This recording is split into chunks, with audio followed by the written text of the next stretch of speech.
Hello మా వీడియోలు నచ్చితే లైక్ చేయండి కామెంట్ చేయండి Andhra Vilas movie news channel ను సబ్స్క్రైబ్ చేయండి కొత్త వీడియోల కోసం గంట గుర్తుపై క్లిక్ చేయడం మర్చిపోవద్దు మిత్రమండలి సినిమా ప్రీ రిలీజ్ ఈవెంట్లో నిర్మాత బన్నీ వాసు చేసిన వ్యాఖ్యలు తెలుగు సినీ వర్గాల్లో తీవ్ర దుమారం రేపాయి. తన సినిమాను కొందరు టార్గెట్ చేస్తున్నారని ఆయన చేసిన ఆరోపణలు, అనంతరం వచ్చిన సైబర్ క్రైమ్ వార్తలు చర్చనీయాంశంగా మారాయి. రోజులు మారుతున్న కొద్దీ పరిస్థితులు మారుతాయి అంటారు. అలానే తెలుగు ఫిలిం ఇండస్ట్రీలో కూడా చాలా మార్పులు వచ్చేశాయి. ఒకప్పుడు మంచి కథ ఉంటే చాలు సినిమాకి ప్రాముఖ్యం అనుకునేవాళ్లు. ఇప్పుడు కేవలం వినోదాన్ని మాత్రమే నమ్ముకుని చాలామంది దర్శకులు ముందు అడుగులు వేస్తున్నారు.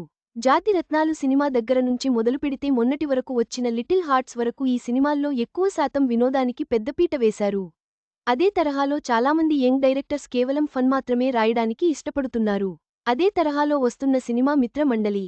ప్రియదర్శి, రాహుల్ రామకృష్ణ, విష్ణు ఓయ్, ప్రసాద్ బెహరా ప్రధాన పాత్రలో నటిస్తున్న సినిమా మిత్రమండలి. ఈ సినిమాకి విజయ్ దర్శకత్వం వహించాడు.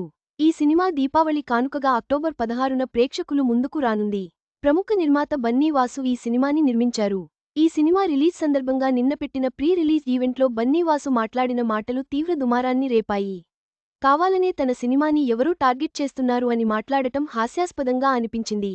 ఒక కొత్త నిర్మాత ఇండస్ట్రీలో తన సినిమాని తొక్కడానికి చూస్తున్నారు అని మాట్లాడినట్లు మాట్లాడారు.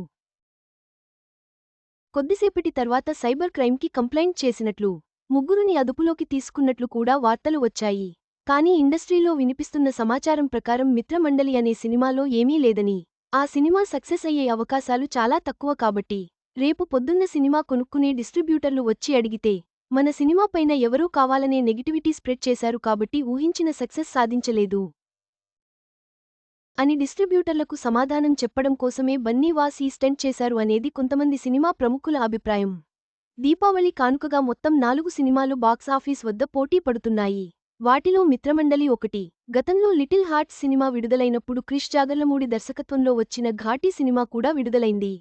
అనుష్క ఫ్యాన్ బేస్ గురించి ప్రత్యేకంగా చెప్పాల్సిన అవసరం లేదు. అందుకనే ఒకరోజు ముందుగా లిటిల్ హార్ట్స్కి సంబంధించి పలుచోట్ల ప్రీమియర్ షోస్ వేశారు. ప్రీమియర్ షోస్కి మంచి రెస్పాన్స్ రావడంతో నెక్స్ట్ రోజు నుంచి కూడా ఆ షో అందుకొని మంచి లాభాలు తీసుకొచ్చి పెట్టింది. అదే తరహాలో మిత్రమండలి కూడా ప్లాన్ చేస్తున్నారు. ఈ సినిమా ఏమవుతుందో వేచి చూడాలి. బన్నీ వాసు వ్యాఖ్యలు నిజమా, లేక సినిమా ప్రమోషన్ కోసం చేసిన పిఆర్ స్టంటా అనేది ఇంకా స్పష్టం కాలేదు. మిత్రమండలి విడుదలయ్యాకనే ఈ వివాదంపై పూర్తి క్లారిటీ వచ్చే అవకాశం ఉంది.